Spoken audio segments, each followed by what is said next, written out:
Welcome to episode 14 of the Ben Briggs podcast. I am Ben Briggs. It is Saturday the 22nd of June, 2019, babies. Halfway through the year.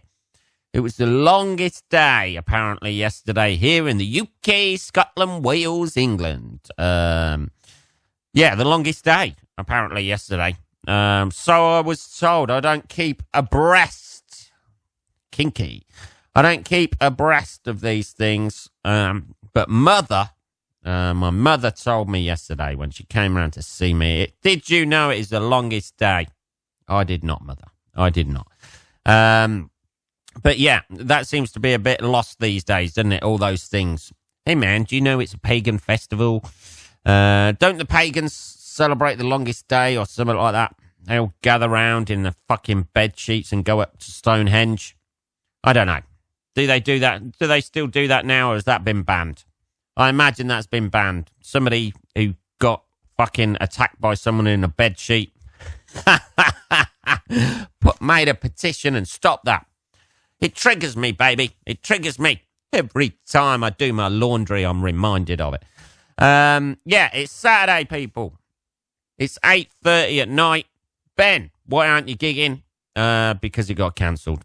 Got cancelled last minute, my gig, and I am not gigging this evening. I had the opportunity as well. I got offered another gig and turned it down because I was already gigging. To gig on the Isle of Wight. Sounds racist. Probably is.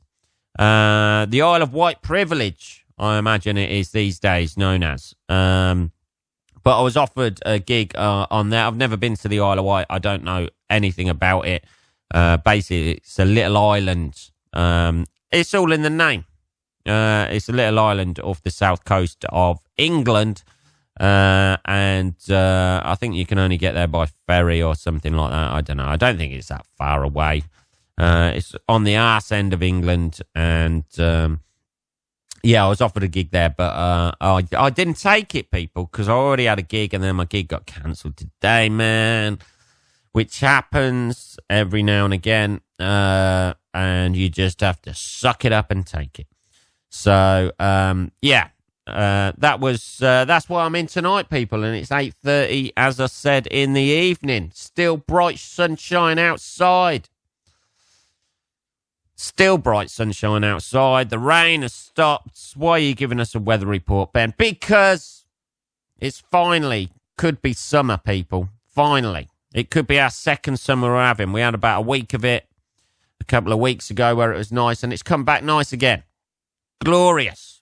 Drinking tea, thinking about invading other countries. That's how proud to be English again. Proud to be English. Walk that tightrope, Ben. Walk that tightrope. So what have I been up to this week? I've been gigging quite a bit. Obviously not tonight. I've been doing some new stuff in clubs this week. Nice little gig in Melton Mowbray on Thursday night. I've done that gig twice, man. Twice before in the last 3 years, and I died on my fucking ring piece every time I did it. Every time. Both times I've done it before, I died on my ring piece. This week, though, Benny, come back with some new stuff in the middle. Doing a bit of new stuff for 10 minutes in the middle. And it went all right. It was okay. It was nice. There's might be some nuggets in there. Needs a bit of work.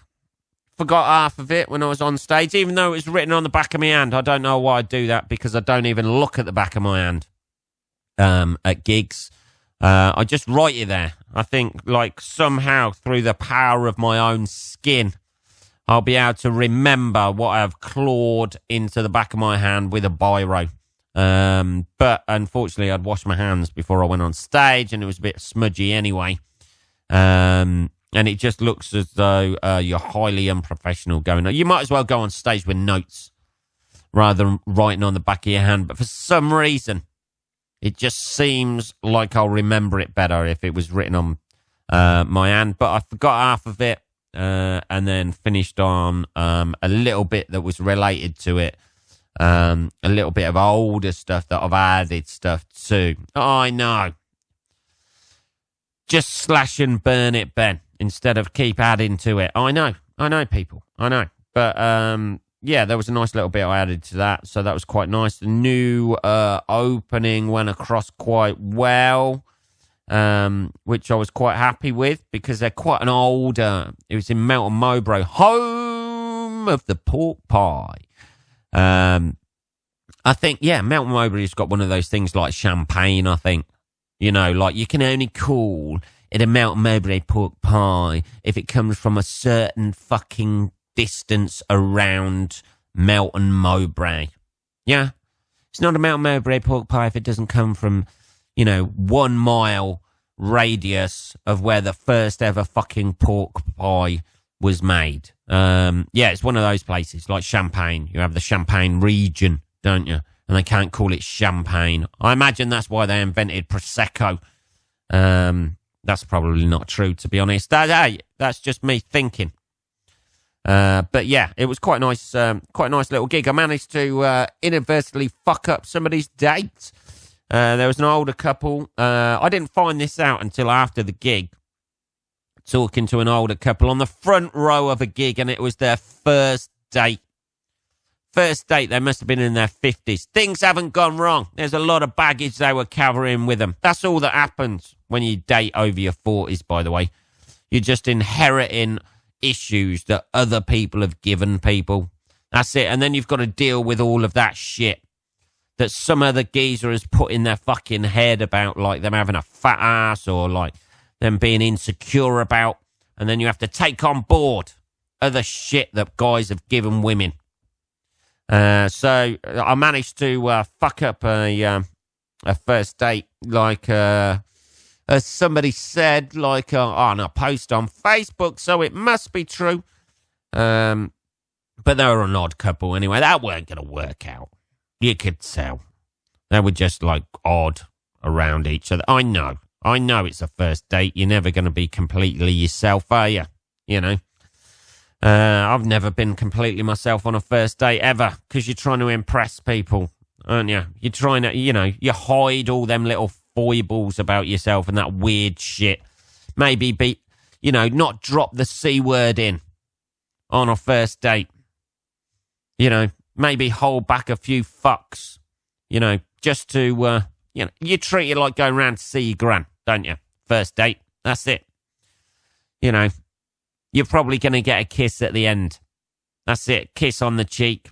That's it. One of them slobbery kisses from your gran. Yeah, you treat a first date like going around to see one of your grandma, don't you? You're polite. You thank them for things, rifle through their purse when they've gone to the toilet. Try and get some money out of it.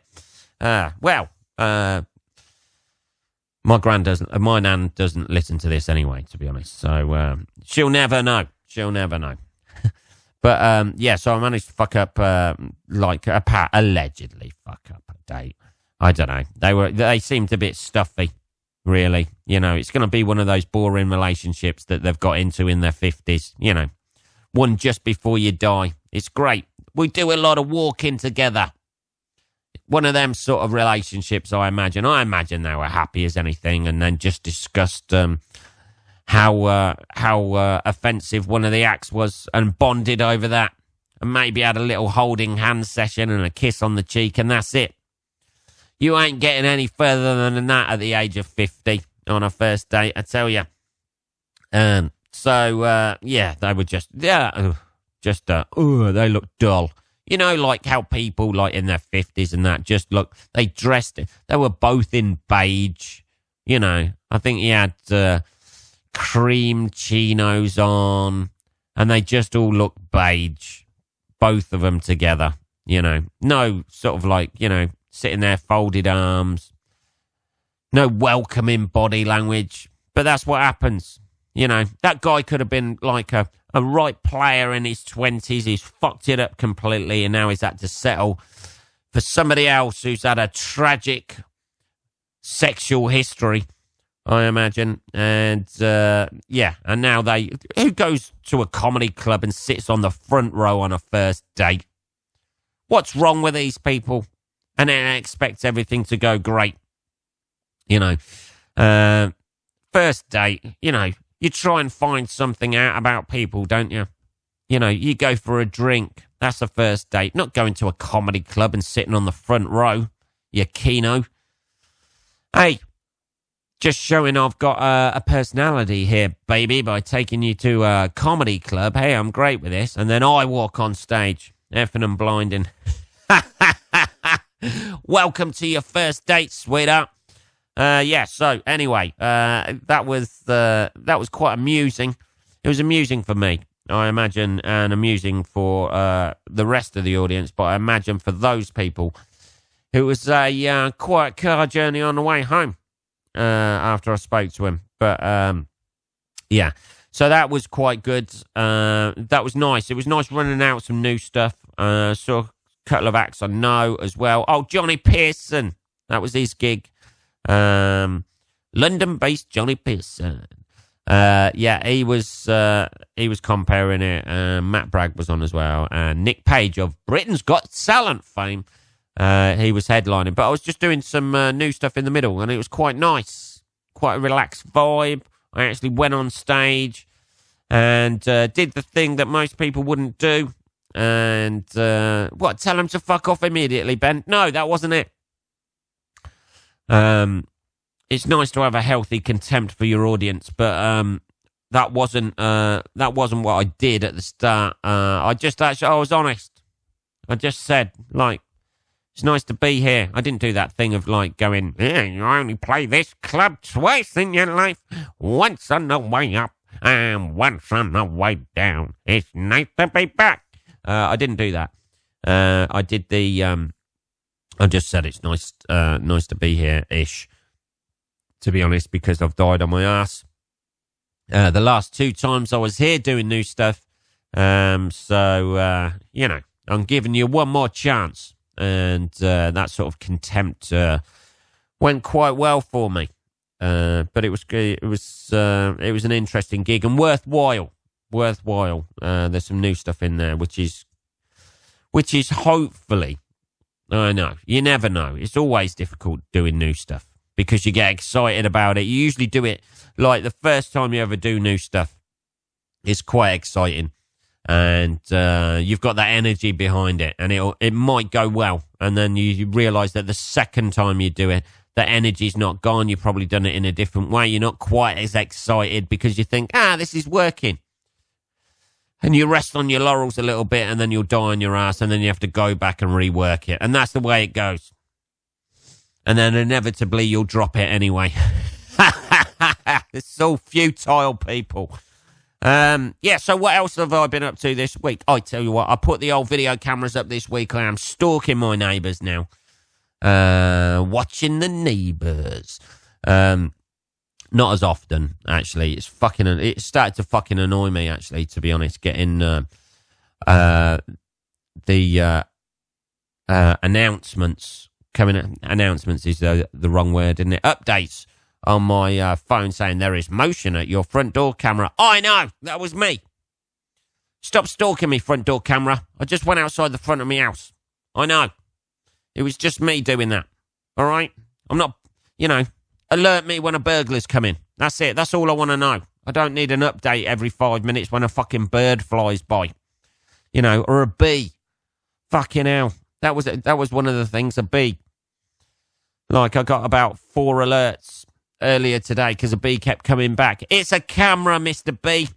Leave it alone. Yeah? It's not a flower. Stop trying to have sex with it or whatever you do with flowers. Hey, video camera, you're looking good today. Fuck off, Mr. B. Just stick with the flowers. One interesting thing that I didn't realise I had done until I fell asleep on the sofa. I was fucking around with a camera and left it on the desk. I have. It's not a desk. It's a coffee table, Ben. Coffee table. I treat it like a desk, though. I drink coffee at my coffee table. Really, Ben? This is insightful things. Yeah, I do. But I do a lot of writing on my coffee table as well. because it's the right height when I'm sitting on my sofa, as I am now.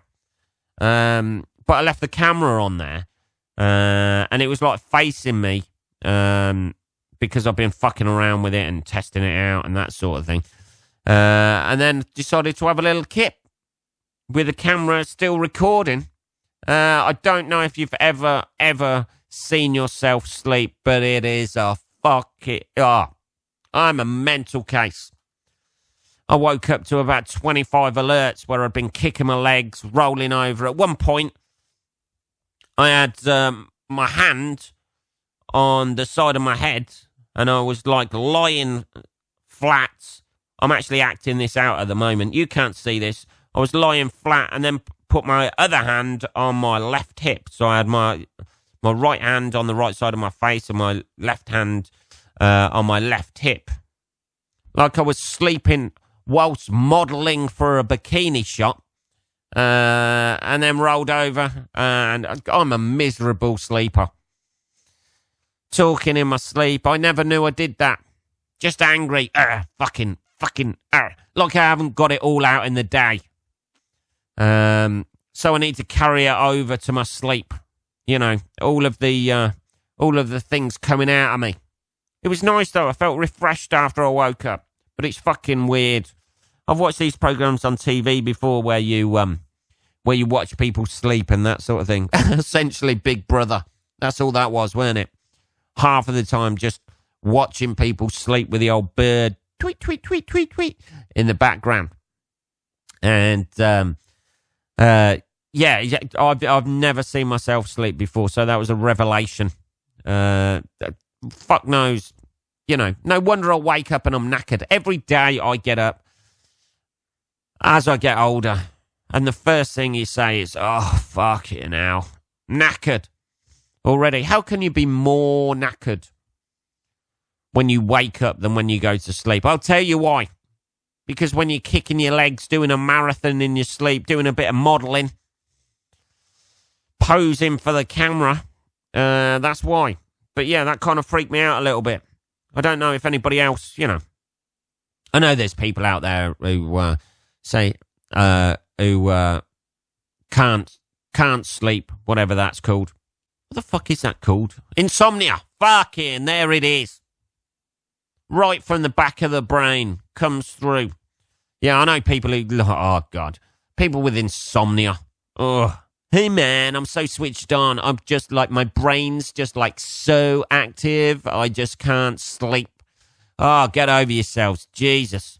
Just put your head on a pillow for fuck's sake and fall asleep. Oh, I can't because I'm always thinking about stuff. Yeah, you're always thinking about stuff, but never do fuck all. Do you? You're just thinking about weird shit. Oh, God. I know it exists, people, but everybody's got everything now. Is that a disability now? Is insomnia a disability? Oh, I've got no idea. Probably. Somebody's getting something for that. Or on a course or in therapy for it. Hey, man, you don't understand what it's like not to be able to sleep. Just do more with your day. You know, every time I go to sleep, I'm collapsing into bed. Some nights, after being up, after my little siesta in the afternoon. But, like, you get home at, like, 1, 2 in the morning. Go for a run. That'll fucking make you sleep, I tell you. Go for a swim, like I am. Now. Not at this very moment, obviously, people. Oh, I'm getting a bit ranty about that. But, fucking hell. The amount of people I've met with insomnia. Or, you know, like, or on the spectrum at some level. Some sort of, like, spectrum they're on, and it's never the, you know, nobody ever, everyone's high functioning who I've ever met who's on the spectrum. Who's on the autistic spectrum or something. They're all high functioning. Nobody ever admits, do they? I'm actually on the spectrum, but I am fucking retarded as fuck. I am not high functioning at all. Everyone's a fucking genius these days, but they can't put it into action because they've got something holding them back. Something they've got to deal with in their lives. I don't know. I'm going off on a tangent here, but Jesus. Everybody's high functioning. high function. Nobody ever turns. I'm slightly retarded, to be honest. Like, this is, I was having a conversation with somebody the other day about this. Because somebody came up to me after a gig, after I was doing some material or something. And it was vaguely intelligent material. Vaguely. It was poorly researched, to be honest. I don't do a lot of research into my material. I'll Google it, and the first thing that comes up, I'll go, that's that, then. That's that sorted. It was vaguely intelligent material, and said, have you ever got yourself checked out by Mensa? Have you ever had your intelligence checked out? Because I think you'd come up as very intelligent. And I was like, as they're talking to me, I was literally scanning my brain for what Mensa was. I was like, I know I've heard of that somewhere. If you can't even remember what Mensa is, I don't think your intelligence level is that high. Or maybe they were easily impressed. Maybe I used a big word and they went, oh my God, this guy's a fucking genius. I would never get myself tested. I was having this exact conversation with somebody the other day. I would never get my intelligence tested because I'm living off the fact I did quite well in my A-levels. I got 2 A's and a B in my A-level. I know. That was back in the day when A-levels were difficult. Hey, man, you got no idea what they're like these days. I know, young people. But I got 2 A's and a B in my A-level, right? And I've been coasting on that the whole of my life, thinking, yeah, I'm intelligent, but I don't need to put it into practice. Because if I did get tested, it could go either way, I think. It could go either way. With my intelligence rating. I wouldn't be surprised either way if I was like fucking genius level intelligence or actually really retarded. Either I fit somewhere in between there, really. And not at the genius level. It's going to be lower down. It's going to be towards average intelligence, towards, licking a windscreen. That's it, as the car has just driven over me. I think that's about it. Oh, dear. But, thank you for the compliment anyway, person who said that. But you are massively misguided. Anyway, things in the news after the being freaked out by my sleeping video this week. The news is going crazy at the minute. Facebook wants to be the future of money. Have you heard this, people? Facebook wants to set up its own currency now. I don't know what that is. Hasn't it got its own currency anyway? They just want to keep you online longer. That's it, isn't it? If we set up our own Bitcoin, then we can keep people on longer and we can show them more ads and we can get more and more and more and more money out of them. Yeah, that's it. That's all they want to do. Really? Facebook? You want to, I remember, you joined Facebook because you wanted to fuck people from school. You wanted to get in contact with them. It was a beautiful time, 2008, when Facebook took off in this country. You get in contact with people from school. Hey, how you doing these days? How's the marriage going? You feed those questions in, don't you? Hey, how you doing? What are you up to these days? You married? Question mark. Hey. No, I'm not married in a minute. I'm just going through a divorce. Bang. That was it, wasn't it? Boom. Send a few more messages their way. Come on. I know you were doing it. And now it's all about the money, all about the ads. We're going to show you an ad for this. Is this ad relevant to you? No, it's not. It's not. It's not relevant to me. And now they want to start their own currency. And once they've done that, they're going to take over all the currencies. And you'll never need money again. You just send a Facebook fucking message. I didn't realise you can actually send... I actually did do research for this, people. I didn't realise you could actually send money on Facebook. Through Messenger. I never knew that. It's available in the USA, France, and the UK, apparently.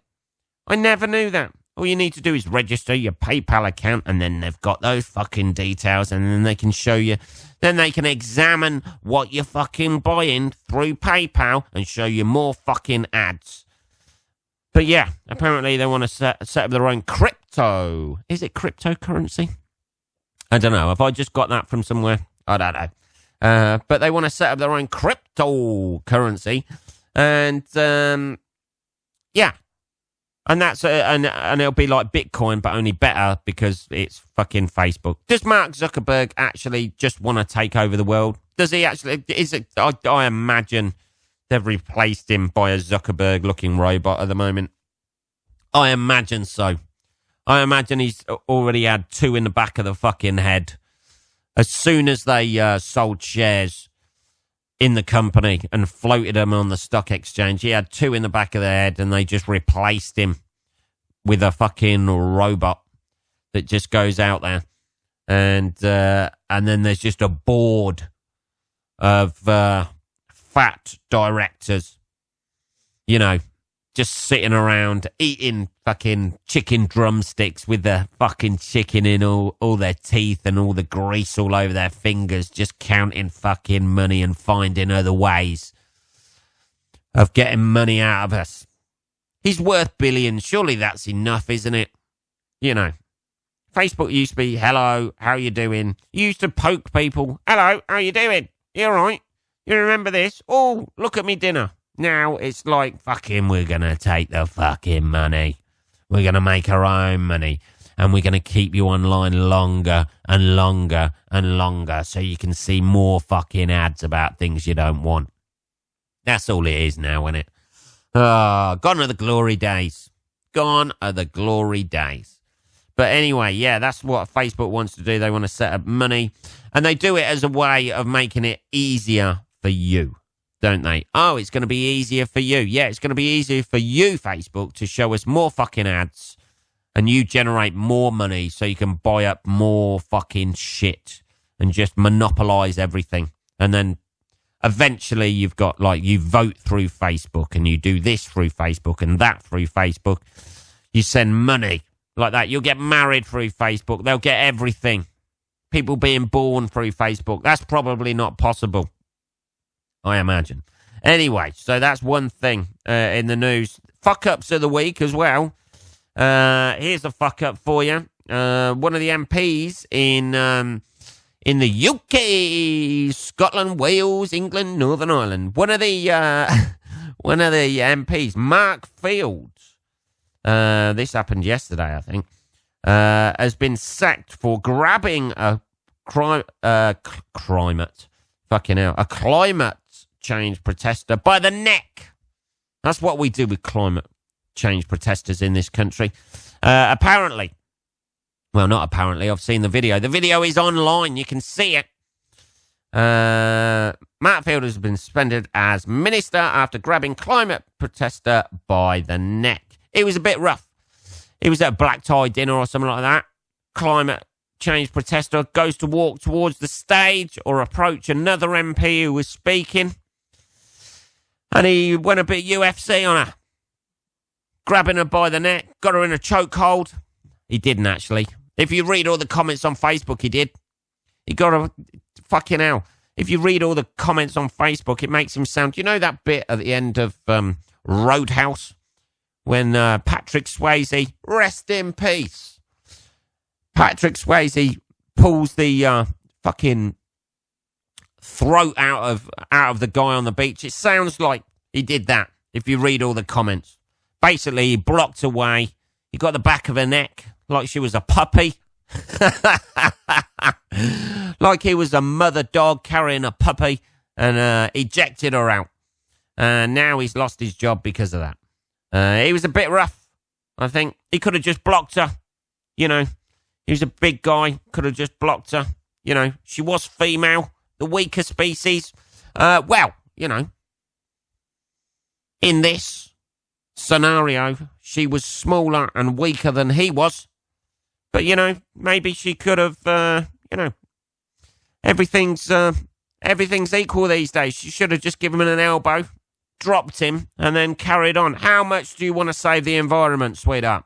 That's it. She could have given him an elbow or gone for the classic knee to the groin.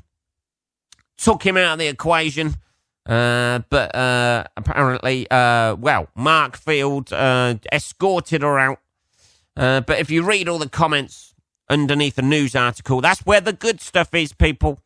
If you read all the comments under the article, it sounds like he fucking roundhouses her and fucking was strangling her on the way out like a rag doll. But he just kind of sort of like got the back of her neck and that. But the interesting thing about that is all the shit that comes out afterwards. That's what I like. You have a news story and it's all the shit that comes out afterwards. And one of the things that I saw was like somebody on Facebook had gone back through his timeline, allegedly, although it looked a very fake quote, and then said, brought up a tweet or something that some people were saying was true, some people were saying wasn't, that backed up how much of a misogynistic, like, aggressive asshole he was. It was a tweet about something about how he was on a train and turned down music, and then I got up and she asked somebody to turn down the music, and then I got up. This is how it went, the tweet. And then I got up and showed my physical size. Who talks like that? It's clearly made up, that tweet. But whoever's making up these tweets, is the story not enough? You need to make up like a tweet and do a tweet. She saw my physical presence and she turned down her music. If it's not true, why are people making up those things? Is the story not enough? Because they need more of an argument, don't they? They need more evidence to show that this geezer's an asshole and to take him down. And if it is true, he is a fucking asshole. But allegedly, it's not true. The tweet he sent, and somebody's just like made up a tweet, photoshopped it, and put a tweet out there because nobody could find it on his timeline. Either that or he's deleted it. But why would you even do that? Just make up like random tweets for people, because people want to believe it. That's it. People want to, like, if it's against their agenda these days, they want to like believe that people are complete assholes because it backs up their agenda that they've got. So that was quite funny, like reading all of that. She's not pressing charges. In a way, though, as a climate change protester, being as he has been suspended, she has helped the environment a little bit, because he's not going to be going to Parliament now, is he? He's not going to be driving down there using that fuel. He's going to be at home, isn't he? So, one at a time, climate change protesters. That's it. She's had a little bit of an impact on the environment there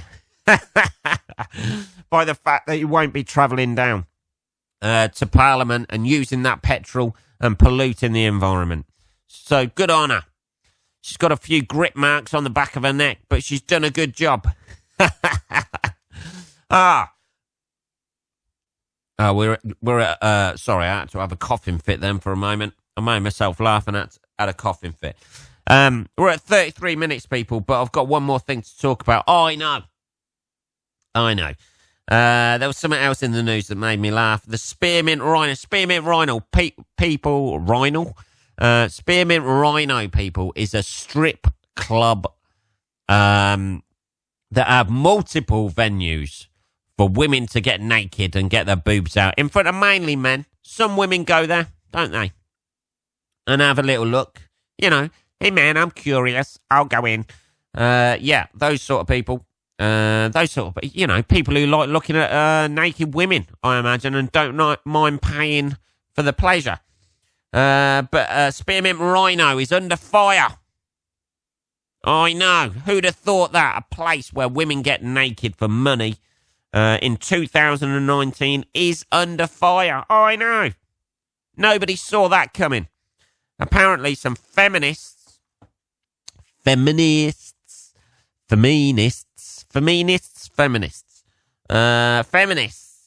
infiltrated Spearmint Rhino. I don't know how they did that. They just paid to get in, I imagine. But it says in the news, infiltrated, like they went through the windows, like the fucking embassy storming by the SAS. Makes it sound like that. Go, go, go, feminists, go, go, go. And they all smash through the doors and the windows and that. Hey, we're the feminist SAS. We come to shut you down. No, that's not what they've... hey, they just want better rights for women, don't they? And sometimes go a little bit too far, maybe. But anyway, feminists have infiltrated Spearmint Rhino. I don't know how they may not have done the SAS approach. They may have put on fake beards, gone in there, stood on each other's shoulders and that in a long Mac and just got in there.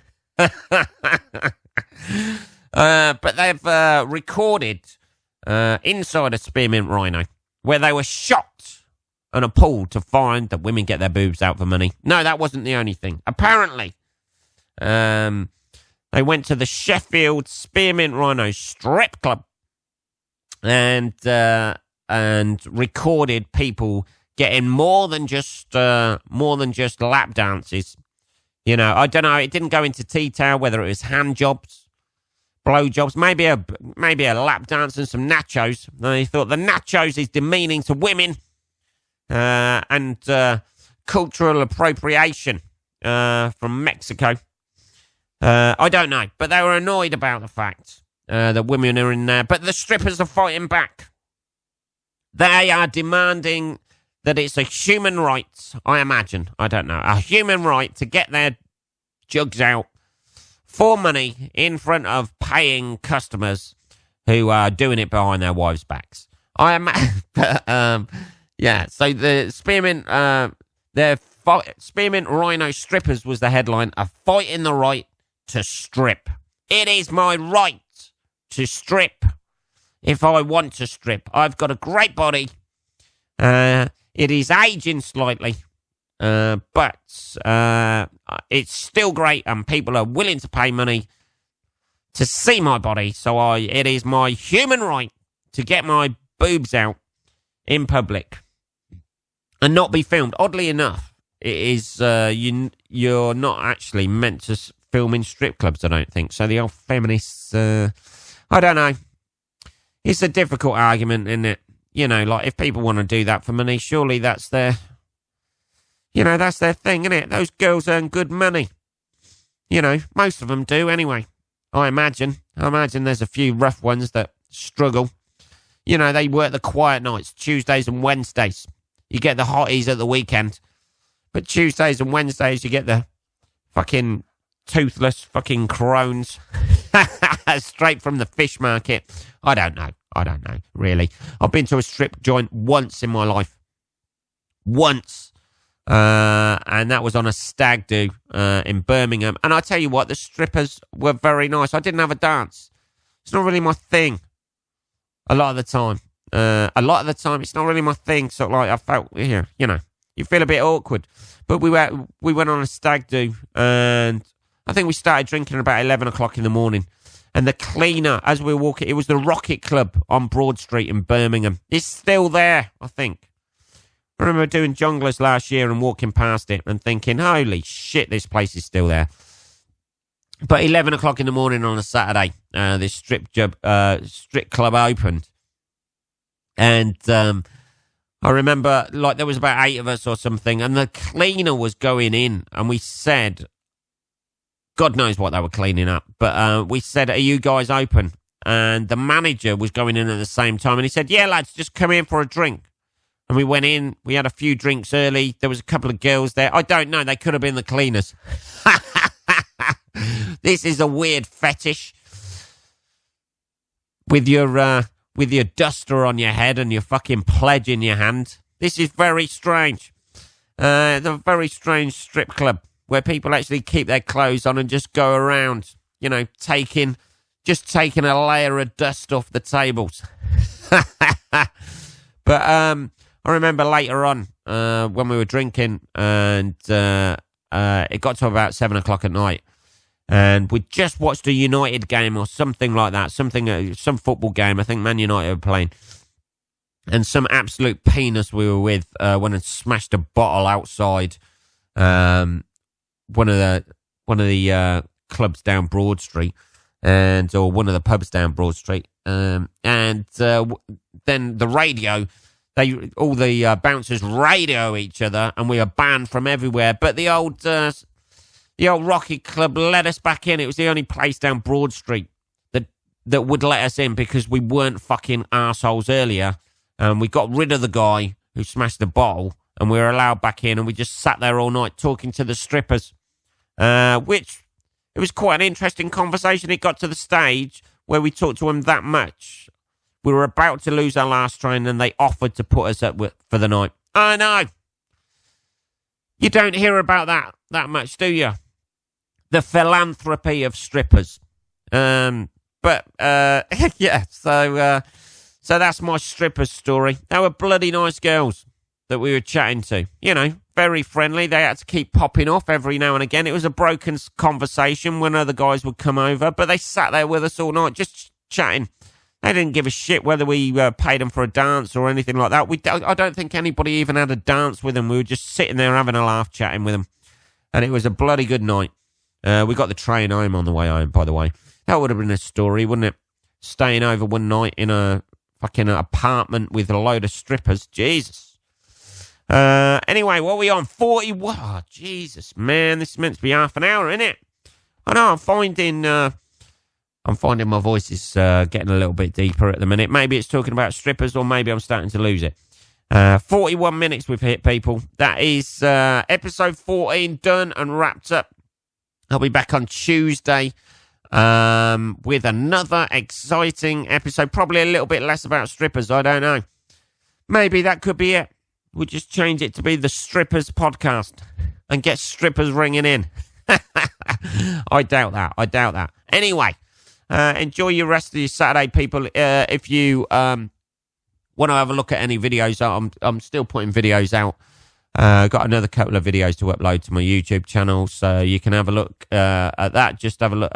Just Google Ben Briggs Comedy YouTube. Like the Facebook page. It is for this podcast at the Ben Briggs Podcast. And I'll be back on Tuesday. Have a great weekend, guys. I'll check in with you then. Thanks.